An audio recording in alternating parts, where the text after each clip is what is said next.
Hi, real quickly, I'm going to tell you about the stages of clay and also give you a quick little demo on a fish tile. The first stage of clay is slip. It's a really watery version of clay, and this kind of acts like our glue. Our second stage is plastic. This is what our normal clay is usually like. You can squish it with your fingers, it can bend to a degree without breaking a whole lot. If it does start breaking, you can smooth it out. This is plastic. After you let your clay dry out for a little bit, it'll be leather hard, so it'll be more kind of like consistency of really firm cheese or chocolate. This is great for carving clean lines as compared to the soft clay that'll have a whole lot more broken bits in it. Right, and if you let your clay dry out completely, you'll have bone dry clay. When your piece is still in your plastic or your leather hard form, it can take a little bit of movement without completely messing it up. But once you get to bone dry, if you hit it, then it can break quite easily. And you're not able to repair this once you get to this point, so be very careful. You could attempt to add vinegar and slip and try and repair it, but it'll be very weak. So again, once your project gets to this point, be very careful with it. All right, and so this is all before it ever goes into a kiln. If you ever have a piece that you don't want to keep, you can recycle it as long as it's in this stage. Once a piece goes in the kiln for one time, it'll turn a different white color like this, and it'll be much firmer and stronger. We actually traditional ceramics, they would actually take this piece, paint it, and fire it again. For us, unless we have a really fragile piece, what we tend to do is color it once it's in this stage, the bone dry stage, and then we fire it in one piece. So you'll probably see your finished piece look more like this, where it already has the glaze color on it.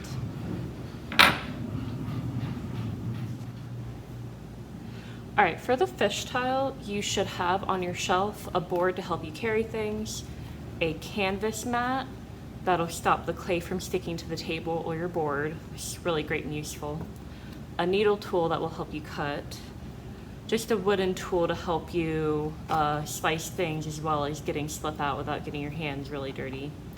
And I'll be handing out some clay for you to use.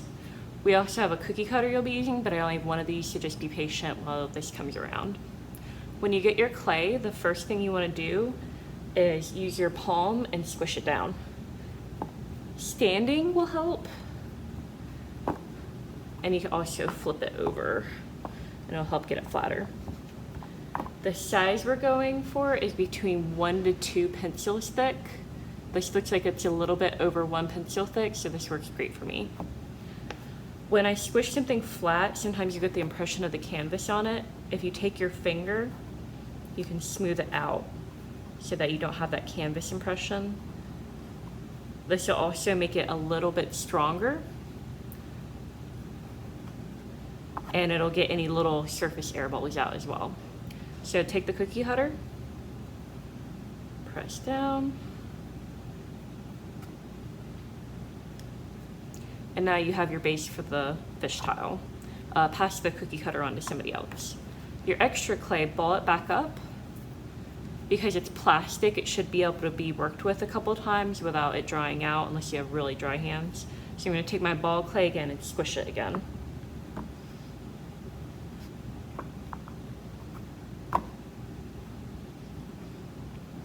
And again, I'm going to smooth it out with my finger. You again want to check to make sure it's not too thick. This is between 1 to 2 pencils. And then you can use your needle tool to lightly sketch how you want your fish to look.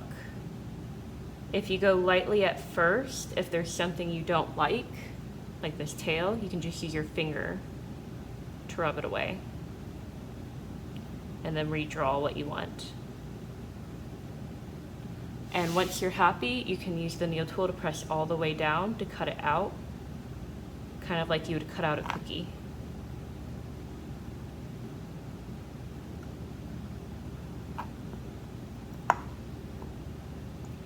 You'll notice there's some crumbs just try and pick them off or smooth them out. If we allowed our clay to get to leather hard, then we wouldn't have as many crumbs, but you're usually gonna have a little bit to deal with no matter what.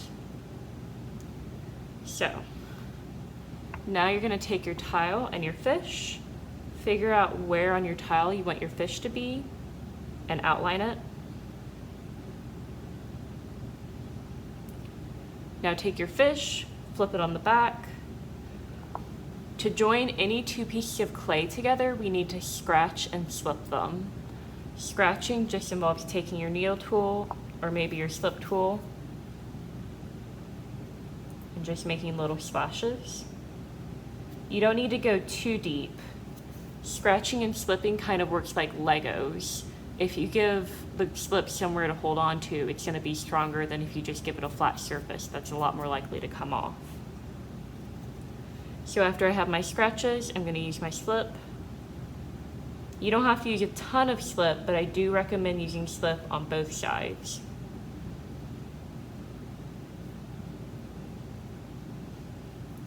All right, after you've got slip on there, you can take it and press it down just firm enough to get all the little air bubbles out.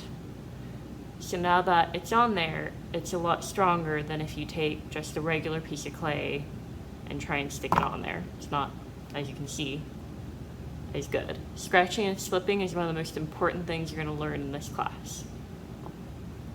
All right, so after that, you want to put a hole to be able to hang your tile. You can use your needle tool, stick it in, and wiggle it a little bit. You want to make sure it's big enough so when the clay fires and it shrinks, it'll still be able to fit a string through it. You'd rather have a hole that's a little too big than a little too small. After that, you're going to take your tile, flip it on the back, and whatever signature you're going to use for this class is what you're going to put on the back of your tile. You can put your initials, you could put your graduation year, you could put some special mark that's just for you. It's up to you. Just make sure you have it on the back of your tile. Now that you finished that, you can add little details to your fish using your needle tool. And again, if you do something that you don't like, you can always use your finger to erase it.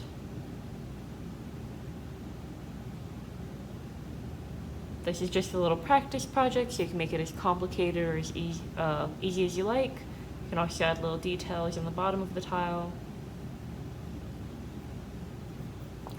All right, and after you're finished with your tile, you're gonna put it back. You're gonna keep on your canvas and let it dry out at your little shelf spot. You wanna clean off any of your items that may have clay on it, because again, clay dust is not healthy. We wanna keep things as clean as we can. You'll close up your slip so it doesn't dry out, clean up your needle tool if you need it. And if you have leftover clay, the buckets by the clay area, there's a white bucket that's for the really squishy clay that somebody else could use. If your clay's dried out a bit and it's not, working with you as well, I recommend putting it in the orange bucket and then we can recycle it. But just make sure that you put the clay back so that we can use it again for the next class. You don't want to hog up the space on your shelf keeping clay up there. If you weren't finished with your tile, you could use a plastic bag, wrap it up, and keep it on your shelf. You don't want to wrap your canvas up because it'll start to mold and it'll smell real bad. So if you wrap up clay, wrap it up by itself and not with the canvas.